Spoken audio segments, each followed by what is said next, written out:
Some cities can barely keep a Starbucks open for more than a year. Meanwhile, there are ancient cities that have been mysteriously preserved for thousands, and you can still walk around their streets today. That's right, real cities that are older than most religions. I'm Mike with List 25, and here are 25 ancient cities you can still visit. Before Christianity, before Islam, before even Buddhism, Plovdiv was already here. This ancient city in Bulgaria is one of the oldest continuously inhabited cities in the world, with roots stretching back over 8,000 years. Built across 7 hills, Plovdiv has worn many names. Philippopolis under the Macedonians, a Roman stronghold, a Byzantine jewel, and an Ottoman cultural hub. It's like a living museum, but with way more charm and better coffee. The Romans left behind a spectacular amphitheater still used for concerts today. Its cobblestone streets wind through the old town, past colorful 19th century mansions, ancient temples, and fortress walls that once guarded empires. And yet, Plovdiv is anything but stuck in the past. It pulses with art, music, and youth, crowned as a European capital of culture in 2019. Now, let's travel 2 million meters across deserts and borders to reach one of the Middle East's most incredible ancient cities. Ever wanted to walk straight into a real-life movie set? That's Petra. This ancient city in the Jordanian desert feels so cinematic. It's probably because part of Indiana Jones and the Last Crusade was filmed here, but legend says Moses hit a rock here and water gushed out. But even without the miracles, Petra is mind-blowing. To get in, you walk the Sikh, a natural winding canyon with sandstone walls that stretch sky-high, glowing pink and gold in the sunlight. And just when you think you've seen it all, boom, the treasury appears, carved right into the cliff. Back in the day, and I'm talking 2nd century BCE here, Petra was a bustling trade hub run by the Nabateans. This tribe turned the desert into a kingdom, complete with complex water systems and epic architecture. But when sea routes came along, Petra's importance faded, like the shift from radio to TV.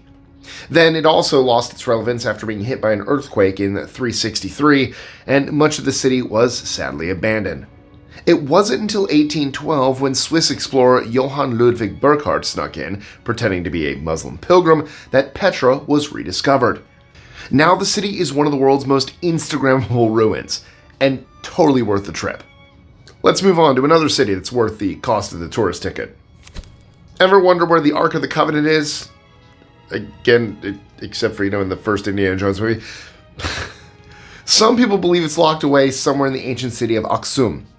But that's not all that there is to this city. Aksum started as a local power and grew into a powerful kingdom in northern Ethiopia. Their merchants did business all the way from the Nile River up to Alexandria. Why? Well, its prime location connected it to Africa, the Middle East, and the Greco-Roman world, and the kings made sure to take full advantage of that strategic position.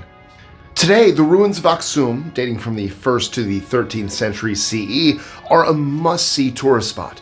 You'll find massive stelae, royal tombs, and those enormous monolithic obelisks. They were so tempting that Mussolini couldn't resist swiping one in 1937. Italy finally returned it, although broken into 3 pieces in 2025, but no worries.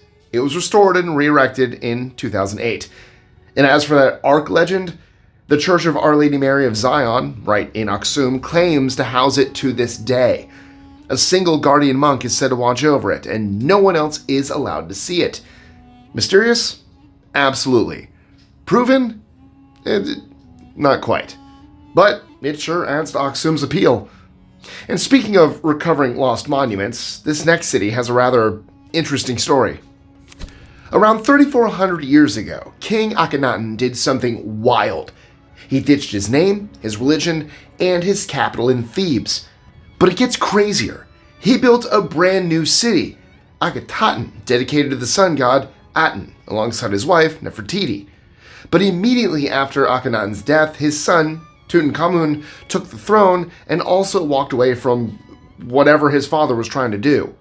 But the lost golden city of Luxor, built by Akhenaten's father Amenhotep III around 1386 to 1353 BCE, was recently discovered in 2020. This city shows the real peak of Egypt's luxury, wealth, and power. It makes no sense why Akhenaten left such a place, leading to its abandonment. But today, this forgotten metropolis offers a snapshot into ancient Egypt's beauty, and tourists are welcome to visit. Now, while Egypt's Golden City was merely changed as a capital, that's almost nothing when compared to this next one. You've probably seen movies or read books about the doom that came to Pompeii, but you might not fully grasp just how far it reached. In 79 CE, Mount Vesuvius erupted with such fury that it caught the city's residents off guard, leaving their lives literally frozen mid-action and burying the entire city under tons of ash. Vesuvius hit its mark so effectively that all traces of the ancient city vanished by the medieval era. It wasn't until architect Domenico Fontana stumbled upon buried treasures while preparing for an aqueduct project in 1592 that Pompeii began to gradually re-emerge. 3 centuries later, Pompeii's resurrection has been so successful that visitor numbers are capped at 20,000 people per day. But honestly, who wouldn't want to show up and see this frozen city in volcanic ash? You can walk the streets, stare at frescoes, paintings on walls that were made when the plaster was still wet, and even see the plaster casts of people frozen in their last moments. It's kind of funny how a civilization's tragedy became a fancy tourist spot. But, sad as it is, it wasn't the only one that went through this fate. Pompeii gets all the attention, but it wasn't the only city Vesuvius wrecked. Herculaneum, the lesser-known neighbor, got hit just as hard, if not harder. When Vesuvius blew, the energy it released was around 100,000 times more powerful than the bombs dropped on Hiroshima and Nagasaki. Yeah, that's intense. Most visitors tend to overlook this smaller seaside town, but back in the day, it was actually a summer retreat for wealthy Romans. Sort of their chill spot to vacay and escape the politics and chaos of the main city. And the ruins still flaunt that luxury, from column buildings, Roman baths, and wide paved streets to villas decked out with stunning wall art, intricate mosaics, and colorful frescoes.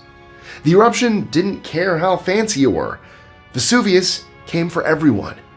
You can go visit to see it yourself. Now, let's shift gears from fiery volcanoes to a mountain city that's a little less threatening. Back in 1911, a Yale University professor, Hiram Bingham, who had been searching for the lost city of the Incas, was led to an ancient ruin, Machu Picchu. Since then, a lot of work has been put into studying this ancient city and its structures. It's believed that it was constructed as an estate for the Inca emperor Pachacuti, but that story gets even more interesting. According to legend, Emperor Pachacuti needed help to defeat his enemies, the Chancas. Inti God, the sun, agreeing to help, made the stones that surrounded the imperial city transform into Inca soldiers. But after winning the battle, Pachacuti decided to build his dream residence, Machu Picchu, to celebrate his victory. Inti didn't take too kindly to that, and so Pachacuti had to make peace by inviting Inti for a meal atop the mountain, now known as Huayna Picchu. Today, it's Peru's most visited tourist attraction, with millions coming every year. The legend of this next city is almost like it's plucked from a Game of Thrones episode. The story of Sigiriya goes like this. Kashyapa I, the son of King Darusena, did the unthinkable. He killed his father, took the throne, and built an epic fortress on a towering rock to hide from his half-brother, who was the rightful heir. But as all good legends go, well, it didn't end well for him. The fortress, however, has aged better than its creator. Sigiriya, sitting on a 180-meter-high volcanic plug, rises above the plains, offering jaw-dropping views in a mix of palace and fortress architecture. The ancient city has a fine water garden, terraces, and the mirror wall that visitors can't resist scribbling on. In 1831, British officer Jonathan Forbes discovered the brushwood-covered summit, and years later, Duran Duran made it iconic in their 1982 music video for Save a Prayer. That's how much of a cool spot it's become. Now, back to Egypt one more time. Egypt is so packed with ancient cities, it's almost hard to keep track of them all. So honestly, it's no surprise Memphis slipped off the radar. You see, Memphis was a major capital around 2613 to 2494 BCE, which means the entire luxury and power Egypt is known for was based there. But in 2040 BCE, the royal court decided to switch capitals to Thebes, and Memphis slowly faded into the background. Then, Christianity rolled in, And as the old gods were abandoned, it really didn't help the city's comeback. Still, you can spot the remains of the great temple of Ptah, which was Memphis's assigned deity. To show just how rich the city was in the past, when Arab chronicler Abd al-Latif showed up in the 13th century, he had to personally admit that there was so much beauty to offer to the eye of the beholder, which the most skillful pens couldn't even describe. Now, with such hype, it's a place to definitely go and see. And while Memphis can still boast of its former glory, this next one can't relate. Painfully so. Few cities fell as ferociously as Carthage. Its broken stones still scatter the north coast of what is now Tunisia like the debris of a lost empire. But back in the day, in the first millennium BCE, it was the beating heart of the mighty Punic world. It was founded by the legendary Queen Alyssa or Dido, originally from Tyre. Then, it all crumbled when Carthage went toe-to-toe with Rome. After Scipio Aemilianus flattened it in 146 BCE, the city rose again, but never reclaimed its superstar status. It got another beating in 1270 when Crusaders briefly took it, only for its own guardian, Hafsid ruler Muhammad al-Mustansir, to reclaim it and then tear down its defenses. In its prime, though, Carthage was a beautiful city. And when the Danish archaeologist Christian Tuchschen-Farbe uncovered it in 1830, that was precisely what he found. When thinking of American history, not many people tend to peer too far back before European colonization. But no worries, Mesa Verde fixes that. Of course, it doesn't quite sparkle like it did back in the day. I'm talking about something that dates way back to the 6th century. Still, it's an incredible time capsule. This group of Native American homes in southwest Colorado is way older than the Pilgrims, by a couple of thousand years. Over 600 cliff dwellings are tucked into the rocks here. The earliest ones were made around 1000 BCE, dug right into the sandstone. The most famous, called Cliff Palace, came later, around year 1200, built by the Anasazi people. The city was abandoned by the end of the 13th century, likely due to drought. It stayed off the radar until photographer William Jackson wandered through in 1874 and put it back on the map. Today, Mesa Verde is one of 5,000 archaeological sites in the area, and those wanting to learn the true history of America can show up and take a look around. So far, we've been exploring cities on land, but now, let's dive under the water. While Atlantis, the city swallowed by the sea, is pretty much a myth, there is something that comes close to it in real life. And guess where? China. But it wasn't always like that. So back in 1959, the Chinese government flooded Shi Cheng, Lion City, a 600-year-old town in southeastern China, to build a hydroelectric dam. And just like that, the entire place disappeared beneath Qiandao Lake. But weirdly enough, that actually worked in the city's favor. It turns out being underwater preserved Shi Cheng really well.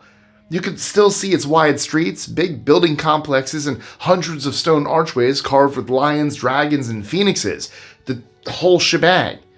The first scuba dive down to this real-life Atlantis happened in 2001, and folks still dive there today to explore this hidden world, like an ancient rapture from BioShock.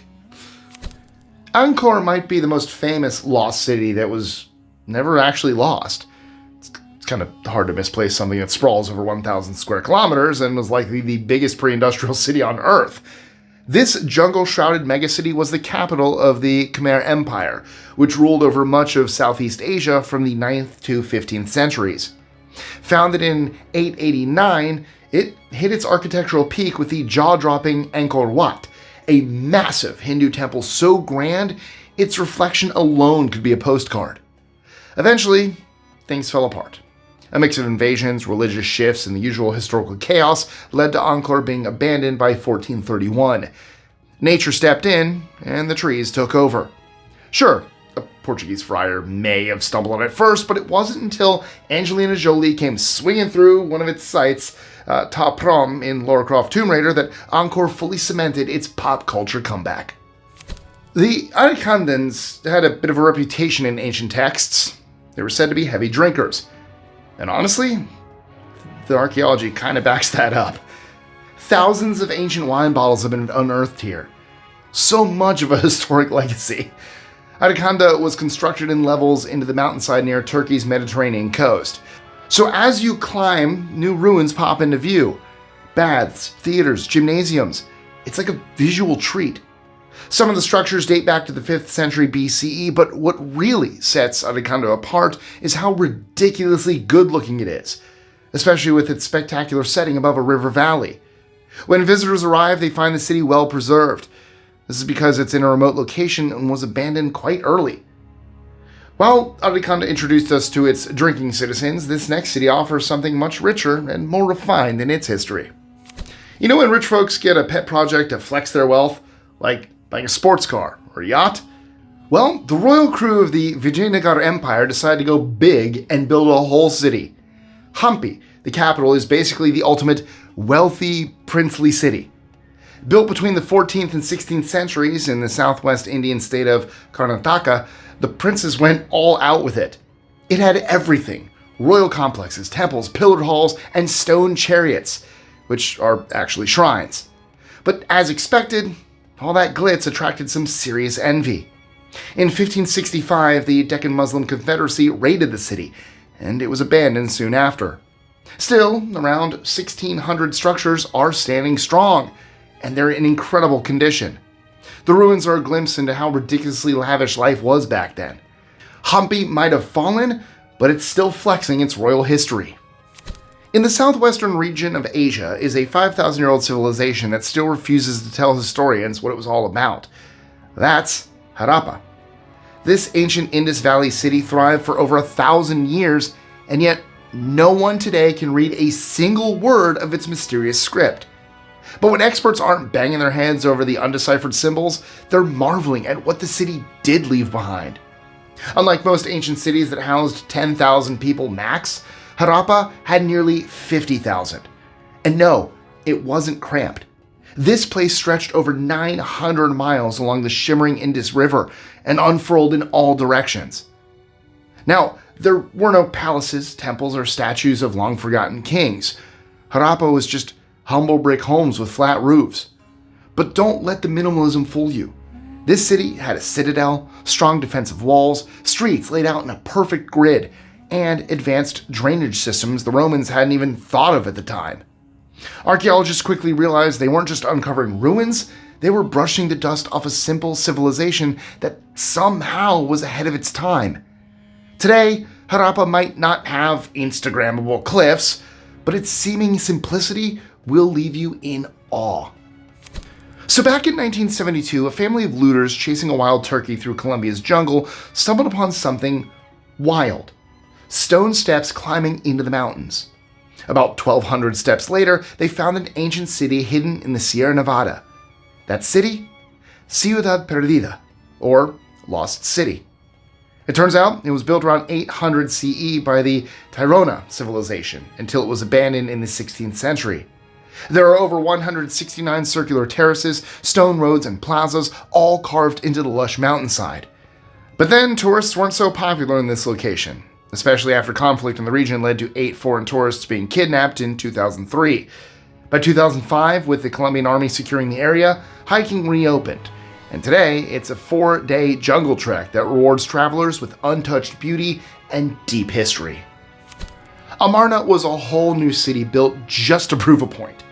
One day, our old friend, the Egyptian pharaoh Akhenaten, remember him, decided he was done with the old ways, so he picked a fresh patch of desert and built himself a brand new capital, like I previously mentioned. It was complete with wide roads, grand temples, and open plazas. But it wasn't just the layout that broke tradition. Even the art style took a bold turn. Amarna's art was strikingly realistic, sometimes almost cartoonish. Instead of stiff poses and perfect figures, artists carved scenes of the royal family hugging and playing with their kids. It was warm, intimate, and totally different. At the center of the city stood the great temple of the Aten, for Akhenaten's new god, the king's house, the royal palace, and a cluster of elegant private homes. But here's the twist. Because the city was so short-lived and barely touched after its fall, archaeologists were able to reconstruct a surprisingly accurate layout, something that's almost impossible with most ancient Egyptian cities. So today, visitors can walk through its ruins and see exactly how it looked. When archaeologists first stumbled on Tiwanaku, they thought it was just a ceremonial site, nothing too special. But once they started digging, oh boy, did they have to take back their words. Tiwanaku turned out to be not just a city, but the capital of one of the most impressive and long-lasting ancient civilizations in the Andes. But you know what really blows the mind about this city? It isn't just the architecture, but how clever these people were. They figured out a genius solution to their farming problems with something called the raised field system. Basically, they built canals that soaked up sunlight during the day and released heat at night, keeping crops safe from frost on the freezing Altiplano. Now, Tiwanaku dates back almost over 17,000 years. While much of the residential side is lost or buried, stone monuments like the Gateway to the Sun, the Gateway to the Moon, yes, there's one for each, and the Kalasasaya Temple still stand. And they're perfect for history buffs, selfie lovers, and anyone who enjoys being awed by ancient genius. Pompeii might get all the drama when it comes to volcanic disasters, but a quick fun fact: it wasn't the first city to get obliterated by lava fury. Way earlier, I'm talking 16 centuries earlier, there was the Minoan eruption around 1560 BCE. It blew the Greek island of Thera, now Santorini, to pieces, leaving behind a volcanic crater and a strong case for being the real-life Atlantis. But before things got all fiery and explosive, Thera had a thriving little port city called Akrotiri. It was a key stop on trade routes between Crete and Cyprus, full of life, art, and pretty decent architecture for the Bronze Age. Then boom! The Minoan eruption happened, and the whole place vanished under volcanic debris and stayed hidden for over 3,000 years. That is, until a quarry dig in the 1800s unearthed pottery, and French geologist Ferdinand Fouquet excavated the city. Ollantaytambo doesn't get as much hype as Machu Picchu, even though they were built in the 13th century by Emperor Pachacudi. Yep, the same guy. Pachacudi, whose name literally means he who shakes the earth, definitely lived up to the title. He turned Ollantaytambo into a royal estate, military stronghold, and ceremonial center, all perched nearly 9,000 feet up in the Andes. But do you know what really catches the eye here? It's the crazy steep stone terraces that cling to the mountainside like ancient Inca Lego. And just like Machu Picchu, the planning behind it was wild. Water channels, granaries, and precise stonework all show just how clever the Inca engineers were. It might not get as much shout out as Machu Picchu, but it is one of those spots where you can really feel the mountain magic and the empire that once ruled it. You've heard the stories, and probably seen the movie with Brad Pitt playing Achilles, right? The story of Troy, where two cities went to war over a woman, is one of those legends that keeps on giving. Whether or not Homer's The Iliad is an accurate account, and if the whole Trojan horse thing really happened, the ruins of Troy still leave archaeologists scratching their heads. One guy who couldn't let go of the mystery was Heinrich Schliemann, a German businessman who, with the help of Anglo-Turkish archaeologist Frank Calvert, finally pinpointed the supposed home of Paris and the absconding Helen in Priam, Turkey, back in 1870. Their methods weren't exactly what you call by the book, but they did uncover a place with a lot of history. Troy may have existed as early as 3600 BCE, had fortifications by 3000 BCE, and could have been burned down during the Trojan War, maybe around 1194 to 1184 BCE. Whether or not the legend holds up, Troy's ruins are real, and you can visit them today. Or as long as it does take you to get there. So maybe not exactly today, maybe tomorrow. A lot of people still think most of the ancient pyramids were built by aliens. And honestly, sometimes you can't fault them for thinking so. Teotihuacan, for example, still looks too incredible to have been pulled off by ancient humans. Located just outside Mexico City, this place is home to jaw-dropping structures like the Pyramid of the Sun and the Pyramid of the Moon. Massive, symmetrical, and mathematically precise. Built long before modern tools or blueprints. But here's the weird part. We still don't know who built it. The city rose around 100 BCE and became one of the largest in the ancient world, home to over 100,000 people. Its name, Teotihuacan, means the place where the gods were born. And it truly feels like it. And though no one can say for sure why it collapsed, some theories point to internal unrest, climate change, or class revolts. But there is no solid proof. The city was already abandoned by the time the Aztecs stumbled upon it and gave it its now famous name. When you think of Alexander the Great and his many conquests, it's hard to imagine a city that could stand in his way. Yet, Persepolis, the capital of the Persian Empire, did just that. Carved into the heart of a terrace overlooking the Iranian plains, it was a city of grandeur, with towering columns, golden reliefs, and gateways guarded by stone-winged bulls. Built in January 330 BCE, Alexander and his army finally attacked it. Some of the inhabitants, knowing their fate, fled, while others took their own lives, but the governor surrendered the town and its treasure. Alexander, seeking revenge for the burning of Athens, gave the city to his soldiers. It was looted, except for the royal palace, but after staying for a while, Alexander decided he had had enough and burned the place to the ground. Yet, despite the flames and looting, Persepolis had stubbornly stood the test of time. The ruins of the royal palace, the treasury, and a military compound can still be visited today. The name Chinggis Khan is already a powerful one in history books, but to add to his legacy, the city of Karakorum is said to have been founded by him in 1220. It was a spot where he gathered his troops to battle the Khwarezmian Empire, which is modern-day Iran and Afghanistan.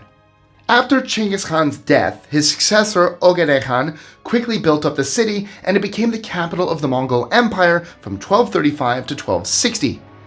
Now, Karakorum might have kept thriving if not for Kublai Khan, who moved the capital city to Xanadu in 1260, and well, that was pretty much the end for the city. Then in 1380, China's Ming dynasty sent troops to invade, and, well, Karakorum's fate was sealed. It wasn't until 1889 that Russian archaeologist Nikolai Yendrintsev stumbled across the city and connected it to Chinggis Khan. Today, visitors can check out the ruins, including the sculpted silver tree, which is pretty eye-catching. And well, that's a wrap for today. But hang on, got a quick trivia nugget for you. Troy, long thought to be a myth, was uncovered in the 1870s. What modern-day country is it located in? A. Greece, B. Turkey, C. Italy, or D. Syria? And yeah, I know, Game of Thrones is fantasy, but some of the towering walls, twisting alleyways, and royal tombs of these ancient cities are far more fascinating than fiction, and you might actually want to visit. But then there are places so dangerous, no one dares to visit. Check out 25 places where people are afraid to go. You might want to take notes so you don't end up like John Allen Chau, who regretted visiting an uncontacted tribe. You do not want to miss this video. And as always, thank you so much for watching. Don't forget to like, share, comment, subscribe, hit that notification bell so you don't miss out on any new content, and I'll catch you in the next one. Stay safe.